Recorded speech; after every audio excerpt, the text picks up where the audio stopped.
अब अपन ने कल्प वृक्षों का वर्णन पढ़ा है। 10 प्रकार के कल्प वृक्षों में से मध्यांग और तूर्यंग, तूर्यंग, फिर तीसरा भूषणांग, इन 3 का वर्णन अपन ने पढ़ा था।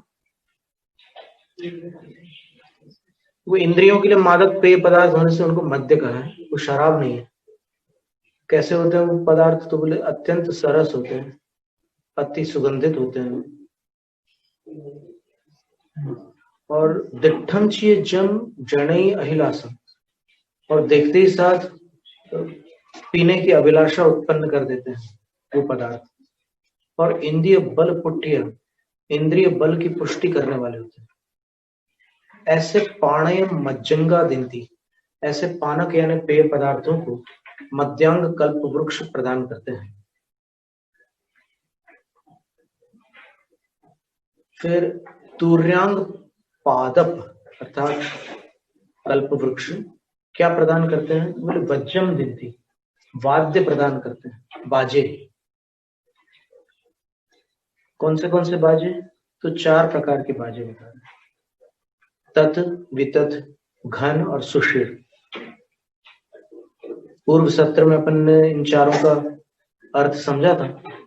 तत् किसे कहते हैं? तार वाले वाद्य को, तंत्री वाद्य को, तार को तंत्री कहा है उसमें। स्ट्रिंग इंस्ट्रूमेंट को, गिटार, सितार, सरोद, वायलिन और वीणा, मैंडोलिन, बैंजो, ये जमाने के जितने वाद्य हैं तार वाले, वो सब तत् वाद्य है। फिर वितत का अर्थ होता है जिस पर चमड़ा तना होता है, वो यानी ताल वाद्य है वितत। ढोल, नगाड़े, फिर ये अपने यहाँ जो बजता है मृदंग, मुरज, फिर वो ड्रम्स जो होते हैं वो सब इसी में आएंगे।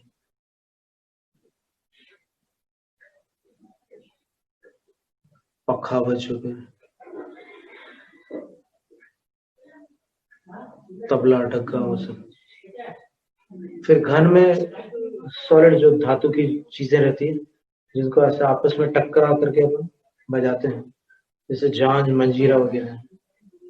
और सुशीर जो इसमें हवा फूंक करके संगीत निकाला जाता है। तो अपन ने कल देखा था कि शहनाई है, बांसुरी है, क्लैरिनेट है, ट्रम्पेट है, ब्यूगल है और सैक्सोफोन, नादस्वरम, ये सारे ऐसे मुंह से बजाने वाले हवा डालकर, वो सब सुशिर वाद्य है।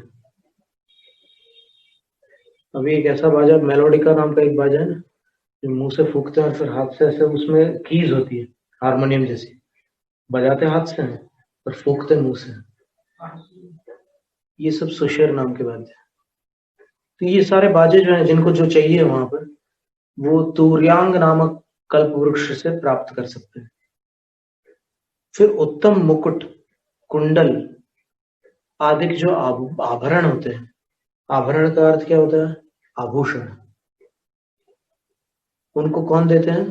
भूषण दुमा वी दिनती, भूषण नाम के जो कल्प वृक्ष है, भूषणांग, वो कल्प वृक्ष ये सब प्रदान करते हैं। अब इसके उपरांत ज्योतिरंग और गृहद्रुम, इनका वर्णन चल रहा है। ससिसूर पयासाओ अह्य पयासम कुणंति जो ईदुमा नानाभिः पासाये दिन्तिसया गिहदुमा दिव्ये।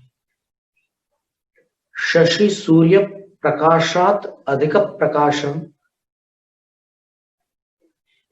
ज्योतिर्द्रुमा कुणंति कुर्वन्ति, यानी जो ज्योतिरंग कल्प वृक्ष होते हैं वो सूर्य और चंद्रमा से भी अधिक प्रकाश उत्पन्न करते हैं। तो वो भूमियों के काल में वहां इतना प्रकाश रहता है कि उनको सूरज और चंद्रमा तो दिखते ही नहीं। भले ही सूर्य और चंद्रमाओं का वहां से अपनी वीथियों से गमन हो, लेकिन वहां पर उनको इनके दर्शन ही नहीं होते, इतना प्रकाश वहां रहता है। पर वो प्रकाश सौम्य रहता है, कष्टकारक नहीं होता। सूर्य चंद्र से अधिक प्रकाश होता है। तो ज्योतिरंग कल्प वृक्ष का कार्य इतना ही है कि वो वहां पर प्रकाश फैलाए रखते हैं। और गेहदुमा गृहद्रुम जो होता है, मतलब गृहांग नाम का जो कल्प वृक्ष है, तो वो गृहांग नाम के जितने भी कल्प वृक्ष हैं वे दिव्य नाणावे पासाए सया दिव्य, वो हमेशा दिव्य का अर्थ मनोहर है। अब देखिए, दिव्य शब्द को लेकर के कुछ लोगों का आग्रह है कि दिव्य का अर्थ देवोपनीत होता है। अब वर्णन भोग भूमि का चल रहा है, तो यहाँ पर देवोपनीत कहाँ से आ जाएगी कोई भी वस्तु? वहां कल्पवृक्ष से प्राप्त होने वाले नानाविध पासाए, नानाविध प्रासाद, द्वितीय का बहुवचन है पासाए, अनेक प्रकार के प्रासाद का अर्थ होता है वास्तु, भवन। कैसे है वो भवन? दिव्य, दिव्यांग, दिव्य है। तो उन दिव्य प्रासादों को दिनती प्रदान करते हैं। एक बार प्रदान करते हैं नहीं, सया दिनती, हमेशा देते हैं। भूमि जीवों की इच्छा होगी अब हमें दूसरे किसी भवन में रहना है, फिर नए भवन मिल जाएंगे वहां से। जो इस अवसर्पिणी काल का अंतिम कल्प वृक्ष था वो यही था, गृहांग। और वो अंतिम कल्प वृक्ष जो था वो नाभिराय का महल बन गया। फिर उसके बाद सारे कल्प वृक्षों का विच्छेद हो गया। वो परिवर्तन काल था, उसको भोग भूमि प्रतिभाग का काल कहते हैं। मूलाचार्य के पर्याप्त अधिकार में लिखा, कर्म भूमि प्रतिभाग और भोग भूमि प्रतिभाग, ये भोग भूमि का प्रतिभाग काल था।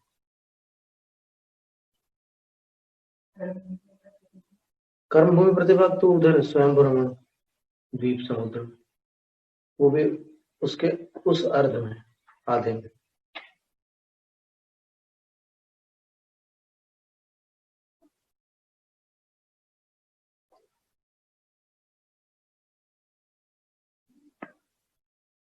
तो ये दो और कल्प वृक्ष आ गए। अब इसके उपरांत कह रहे हैं भाजनांग कल्प वृक्ष जो होते हैं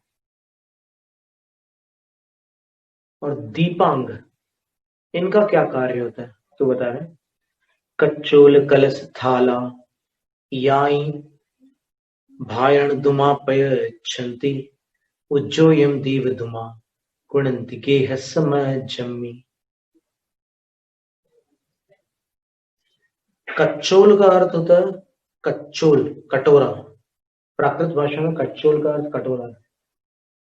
कच्चोल प्राकृत शब्द है, उसका अर्थ कटोरा होता है। और कच्चोलिका का अर्थ कटोरी होता है। जो उसमें आया था ना, माता जी ने जब वो दीक्षा विधि पढ़ाई थी तो उसमें मुख्य शुद्धि में कच्चोलिका का वर्णन था। तो यहाँ पर ये कच्चोल का अर्थ होता है कटोरी, कटोरा। फिर कलश का अर्थ कलश होता ही है, सबको पता है, और ठेठ भाषा में लोटा बोलते हैं उसको। फिर थालाई, स्थाल आदिक, स्थाल और स्थाली दोनों शब्द होते हैं। थाल यानी बड़ा थाल होता है, थाली यानी छोटी थाली होती है। और आदिक आदि इत्यादि ऐसे कई बर्तन होते हैं। बर्तनों के बारे में ज्यादा जानकारी तो माताओं को होती है, या फिर जो पुरुष उसका व्यापार करते हैं उनको रहती है, और जो उनका उपयोग करते हैं, उपभोग करते हैं, उनको भी रहती है। तो ये थाली आदि बहुत प्रकार के बर्तन होते हैं। तो इनको भायण धुमा प्रयच्छन्ति, भाजनांग कल्प वृक्ष प्रयच्छन्ति प्रदान करते हैं। फिर गेहस्य मज्जमी दीवधुमा उज्जोयम कुणंती, दीपांग नाम के जो कल्प वृक्ष हैं वो जो गृहांग से प्राप्त घर था उसके मध्य में उद्योत अर्थात प्रकाश उत्पन्न करते हैं। बाहर तो ज्योतिरंग कल्प वृक्ष से प्रकाश रहता है, लेकिन घर के भीतर जो प्रकाश है वो इससे करते हैं। प्रश्न तो उठ सकता है कि भाई बाहर जब सूर्य और चंद्रमा से अधिक प्रकाश है तो फिर घर में प्रकाश करने की क्या आवश्यकता है? तो घर में कई ऐसे दीवारें और कई ऐसे स्थान होते हैं जिसके अंदर सर्दियों के मौसम में या कभी खिड़की बंद करने के बाद प्रकाश कम हो जाता है, तो फिर कृत्रिम प्रकाश करना पड़ता है। वहां सर्दी गर्मी का तो सवाल नहीं है, वो भूमि में सौम्य वातावरण रहता है, लेकिन तो भी अंदर प्रकाश होता है वहां पर। 10 प्रकार के कल्प वृक्ष में एक दीपांग नाम का कल्प वृक्ष है, उसका वर्णन। इसके उपरांत कहते हैं वरपट्ट चीण खोमा याई वत्थाई दिंतिवत दुमा वर चौविह माहारम भोयण रुखापयच्छन्ति। वस्त्रांग जाति के कल्प वृक्ष उत्तम वर यानी उत्तम,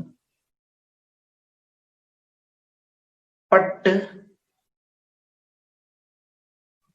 पट्ट वस्त्र जो होते हैं वो, चीन वस्त्र है ना, चाइना सिल्क रेशम चीन, और फिर खोमाई मतलब क्षौम कार्पास चीन पट्टादि, ये सारे परिग्रह परिमाण में बताए गए पदार्थ हैं। तो ऐसे कोसे आदि के भी वस्त्र वो दिंती प्रदान करते हैं। वत्थदुना ये वस्त्रांग नाम के कल्पवृक्ष प्रदान करते हैं। और वर चौविहम आहार चतुर्विध आहार, उत्तम चतुर्विध आहार भोयण रुक्खा प्रयच्छन्ति, भोजन वृक्ष प्रयच्छन्ति प्रददति प्रदान करते हैं। अब देखिएगा, आप इसमें भोयण रुक्खा लिखा है, र में ऊ की मात्रा है, तो वृक्ष जो उच्चारण है, पहले अपन वृक्ष वृक्ष ही उच्चारण करते थे, लेकिन ये रुक्ख शब्द है तो उसका उच्चारण वृक्ष होना चाहिए। अगर वृक्ष का उच्चारण वृक्ष ना होता, वृक्ष होता, तो फिर यहां पर रिख लिख देते हो, पर रुक्खा लिखा है। रुक्खा का अर्थ वृक्षा है, इसलिए ये जो रिर है उसका उच्चारण सर्वत्र एक समान नहीं होता। 4 प्रकार का उच्चारण बदला है उसका व्याकरण में।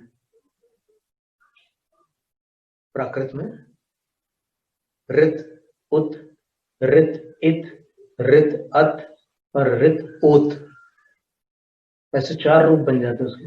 असच्च मोसा, मृषा का मोसा बन जाता है।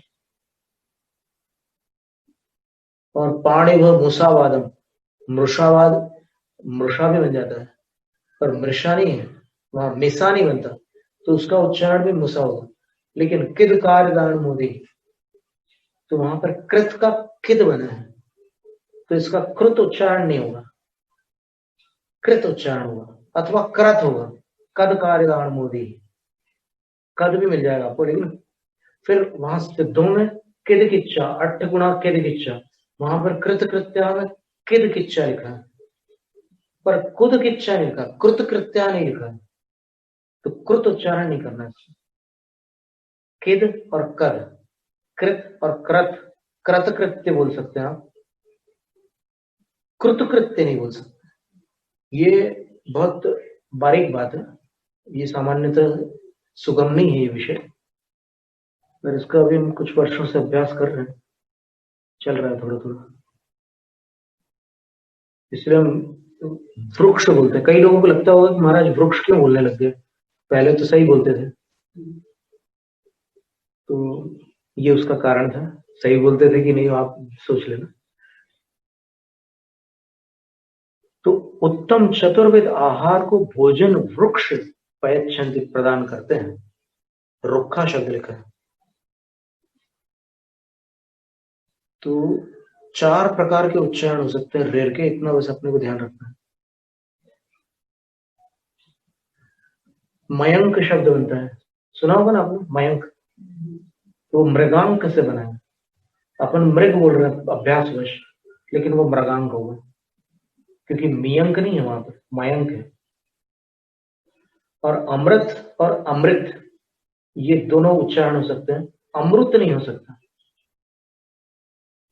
क्योंकि वहां पर अमूय शब्द नहीं आता, अमीय शब्द आता है, अमय शब्द आता है। ऐसे बहुत सारे शब्द, इनका पूरा संग्रह करके अपने को अभ्यास करना होगा। सरल नहीं है, कठिन काम, अभ्यास लगन की बात है, पुरुषार्थ की बात है। अब इसके बाद माल्यांग नाम नाम का कल्प वृक्ष, उसकी चर्चा है। वर बहुल परिमलामो यमोइया सामुहाउ मालाओ माला धुमा पयच्छन तिविविह कुसुमे रई याओ।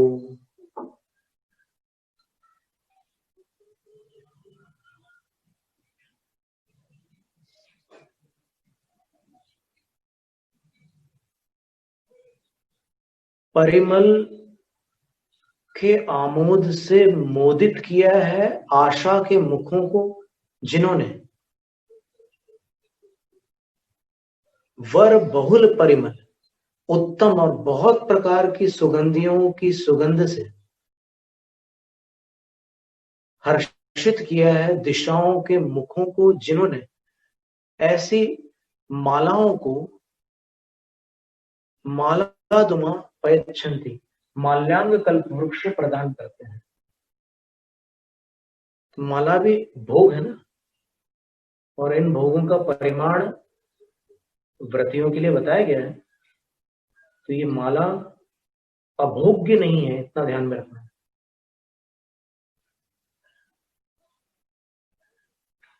यहाँ पर कल भोग भूमियों की चर्चा चल रही है। तो ये आर्यखंड में विकलेंद्रीय जीव पाए जाते हैं, भोग भूमि में और म्लेच्छ खंडों में विकलेंद्रीय जीव नहीं होते हैं। तो जहां जहां मच्छर मक्खी मिल जाए कहीं भी पूरे संसार में, जहां जहां मच्छर मक्खी मिल जाए तो समझ लेना कि वो आर्यखंड है, आर्यखंड का ही हिस्सा है। म्लेच्छ खंड में मक्खी मच्छर वगैरह नहीं होते। कैसी बात है? भूमि में और म्लेच्छ खंडों में मक्खी मच्छर आदि विकलेंद्रीय जीव नहीं होते। तो जहां जहां पर ये जीव जंतु मिल रहे हैं आज वैज्ञानिकों को, वो सब आर्यखंड है।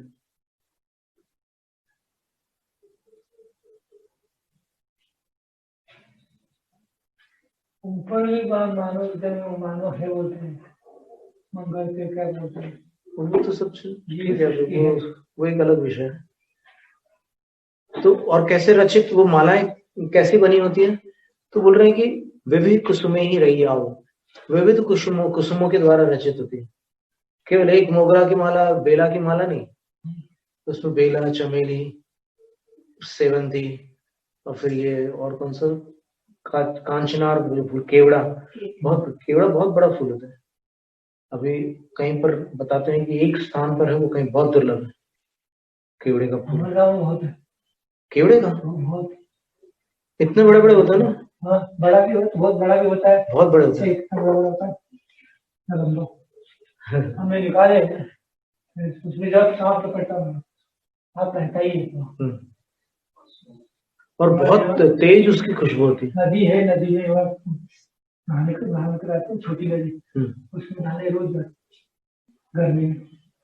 ये वर्णन है मतलब उन वस्तुओं का, इसमें मतलब साधुओं के लिए राग द्वेष करने का कोई विषय नहीं है, केवल एक वर्णन मात्र है। जैसे आहार के विषय में भी लिखा है कि साधु को सरस आहार लेना चाहिए, विरस आहार नहीं लेना चाहिए। मूलाचार के दूसरे भाग में, पहले भाग में सरस आहार लेना चाहिए, विरस आहार नहीं लेना चाहिए। जो बिगड़ा हुआ आहार है ना, जिसका स्वाद खराब हो गया है, वो नहीं लेना चाहिए। तो वहां पर ये अर्थ नहीं है कि आप समता रख करके कुछ भी खा लो, ऐसा नहीं है। वहां पर आप नीरस और विरस में अंतर है।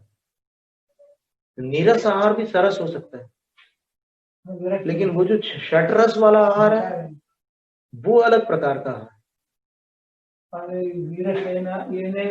विरस यानी बिगड़ा हुआ रस। ये जैसे दाल जल जाती है, दूध का दूध जल जाता है, स्वाद विकृत हो गया।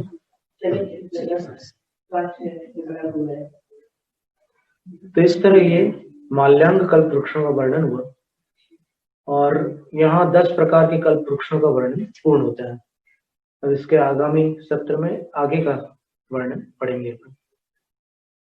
भोग भूमियों में उत्कृष्ट, मध्यम और जघन्य भोग भूमियों में कैसे विभाजित रहते हैं वहां के जीव जंतु, उसका वर्णन है। तथा अपराण स्वाध्याय निष्ठापन क्रियाएं शुद्ध भक्ति का सृजन करोगे।